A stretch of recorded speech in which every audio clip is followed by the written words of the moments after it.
He kissed you hello tonight. Normal kiss, normal smile, normal how was your day? But somewhere between the front door and the couch, something in you flinched. You didn't even know why, yet here quote the truth. Your body picked up on something before your brain did. And in the next few minutes, I'm going to show you the 8 signs that your instincts were right, the subtle giveaways a man can't fully hide. No matter how good he thinks he is at hiding them. If you've ever felt like you were going crazy for noticing something was off and later found out you weren't, hit subscribe right now, because this channel exists for exactly that moment when your gut is right and the world is telling you to doubt it. Now, let's get into it. When a man has been physically intimate with someone else and then returns to you, one of the first things his body does before his words catch up is manage evidence, even if he isn't consciously thinking of it that way. The most common version of this is the sudden shower.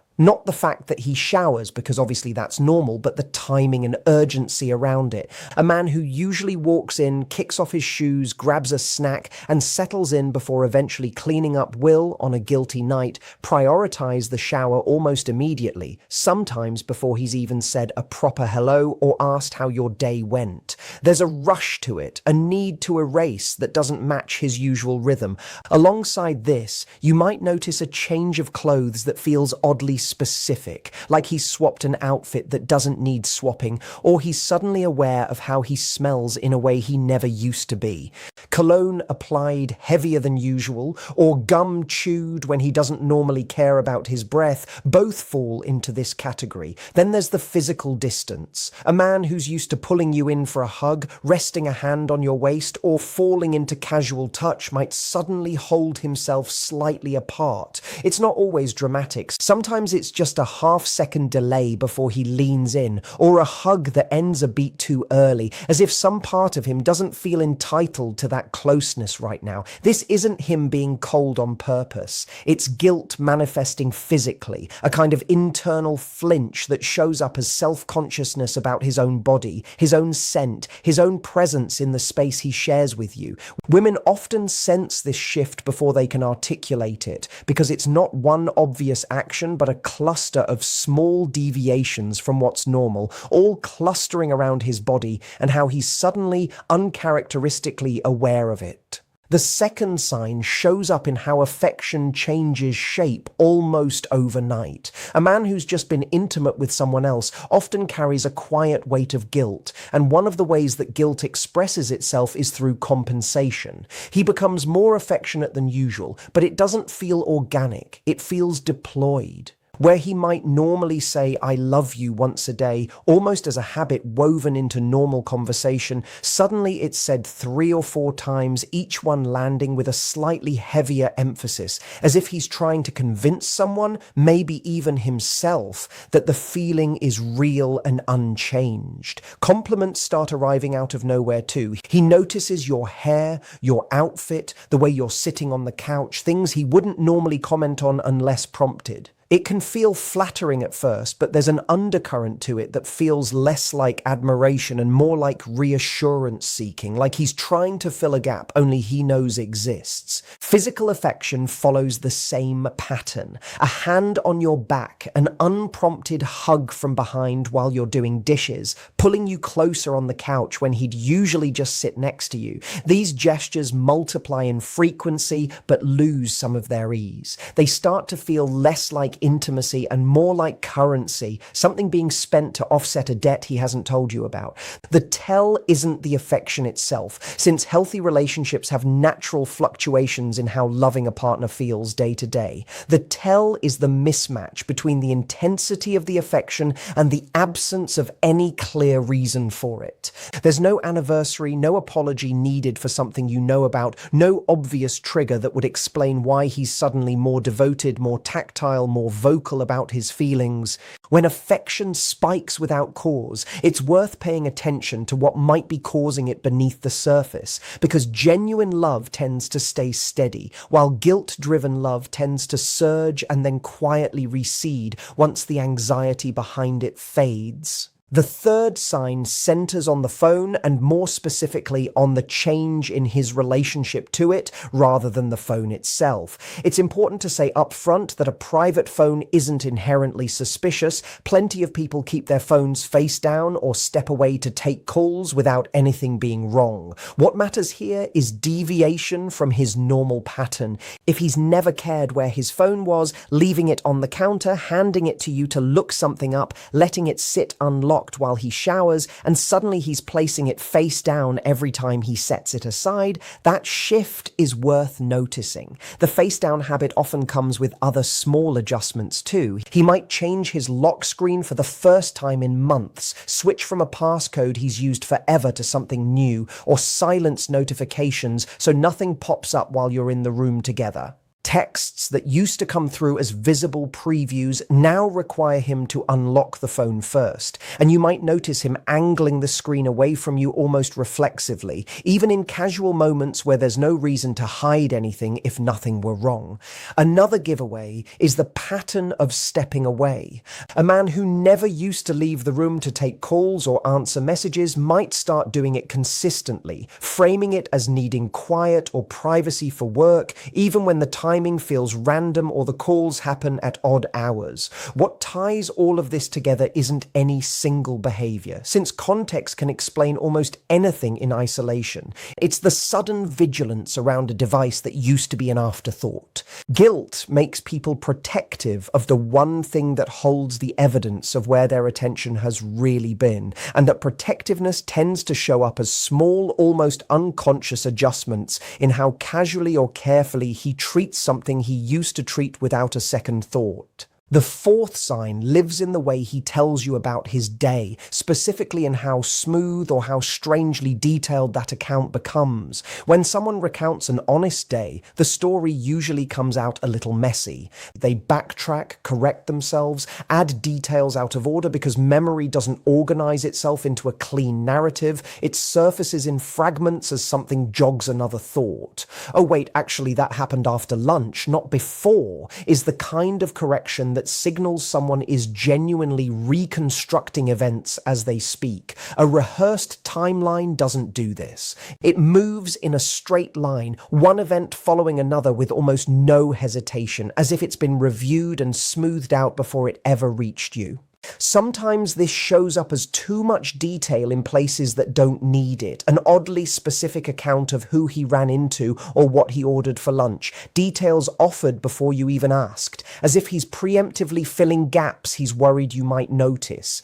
Other times it shows up as the opposite, a timeline that's strangely vague in exactly the place where more detail would be expected, a stretch of a few hours that gets summarized in one flat sentence like, "Then I just hung around the office," when normally he'd mention who he talked to or what came up.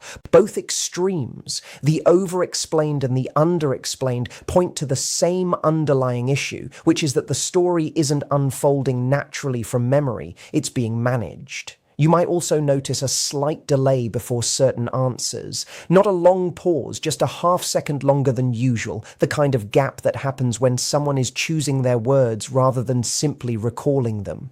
None of this means every hesitation or every smooth story is a lie, because plenty of people are naturally organized or naturally private about their day. But when the texture of how he talks about his time changes, when it starts to feel edited rather than lived, that shift in storytelling style is often more revealing than anything he actually says. The fifth sign involves eye contact, and what makes it tricky is that it moves in the opposite direction from what most people expect. Popular wisdom says liars avoid eye contact. So many men who are hiding something have learned to overcorrect for that assumption, which actually creates a more revealing pattern than simply looking away would. In casual, low-stakes conversation, moments where there's nothing to hide and nothing being tested, you might notice his eyes drifting more than usual. He glances at the TV while you're talking, looks down at his food a beat longer than normal, or seems slightly distracted during small talk that would normally hold his attention just fine. This isn't dramatic avoidance, it's a subtle restlessness, as if part of his mind is elsewhere and his eyes are simply following that same pull away from the moment. But then something shifts the second the conversation turns direct. If you ask him something pointed, even something as simple as, "Did anything interesting happen today?" his eye contact suddenly locks in, steady and unbroken in a way that feels almost too deliberate. Most people don't consciously manage their eye contact during a normal conversation. They just have it or they don't, shaped by comfort, distraction, or personality. When eye contact becomes noticeably different depending on the stakes of the question being asked, weaker during casual moments and stronger during direct ones, that's usually a sign it's being consciously regulated rather than naturally occurring. This overcorrection often comes from an internal belief that steady eye contact equals honesty, so a guilty person leans on it as proof, without realizing that the sudden intensity, especially paired with vague eye contact everywhere else, actually stands out more than looking away would have. The pattern to watch for isn't eye contact in general, since everyone's baseline is different. It's the inconsistency between his behavior during casual, unimportant exchanges and his behavior the moment a question edges towards something he might not want to answer honestly, because that gap between the two is where the tell usually lives. The sixth sign is unprompted reassurance, and it's one of the more psychologically telling behaviors on this list because it reveals guilt answering a question that was never actually asked out loud.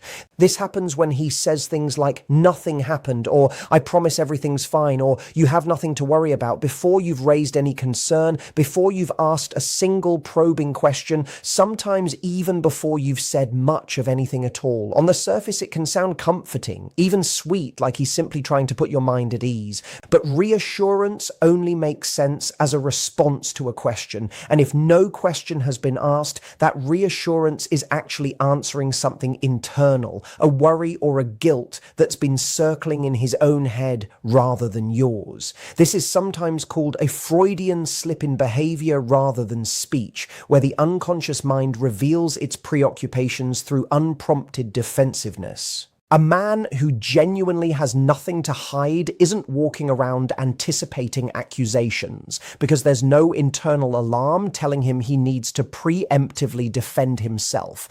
But a man carrying guilt is hyper-aware of the possibility of being caught, so his mind runs through the scenario of being questioned even when it hasn't happened yet, and that rehearsal leaks out as reassurance offered too early, too specifically, and too insistently. You might notice this paired with a slightly higher energy or urgency than the moment calls for, as if he's relieved to finally say the words out loud, even though you never asked for them. Sometimes it comes wrapped in a joke, a light-hearted, "Don't worry, I'm not up to anything," tossed into an unrelated conversation, which can feel harmless in the moment, but stands out in hindsight as oddly specific for something that was supposedly never on anyone's mind. The core thing to notice isn't reassurance itself. Since healthy partners do offer comfort sometimes, it's the absence of a triggering question, because reassurance without a prompt usually means the prompt existed somewhere, just not out loud and not from you. The seventh sign is emotional distance that shows up without any clear cause behind it. And what makes this one particularly unsettling is that it's less about what he says and more about a felt shift in his presence. He might tell you he's just tired, or that work has been stressful, or that he's not feeling like himself. And on the surface, these explanations sound reasonable enough that you might not think twice about them. But when you actually look for the source of that tiredness or stress, there's nothing concrete to point to. No difficult project at work, no bad news, no falling out with a friend, no physical illness, nothing external that would naturally explain why he suddenly feels far away. Instead, what you notice is a kind of fog settling over him, a quality of being physically present but mentally elsewhere, like part of his attention has checked out and gone somewhere he hasn't told you about. Conversations that used to flow easily start to feel like they require more effort from you to sustain, because he's answering but not really engaging, present in body, but distracted in a way that has no obvious root. He might stare off during moments that would normally hold his focus, respond a beat slower than usual, or seem to be replaying something in his head rather than being with you in the room. This kind of withdrawal often comes from the cognitive weight of managing a secret, because holding something back takes mental energy, and that energy has to come from somewhere, usually from his capacity to be fully present with you. Unlike ordinary stress, which tends to have a beginning and an end you can trace, this kind of distance often lingers without resolution, ebbing and flowing without ever fully lifting, because the thing causing it hasn't been dealt with or disclosed. The absence of a clear explanation is really the core of this sign, since real stress usually comes with a story attached, while guilt-driven distance tends to arrive quietly and stay unexplained.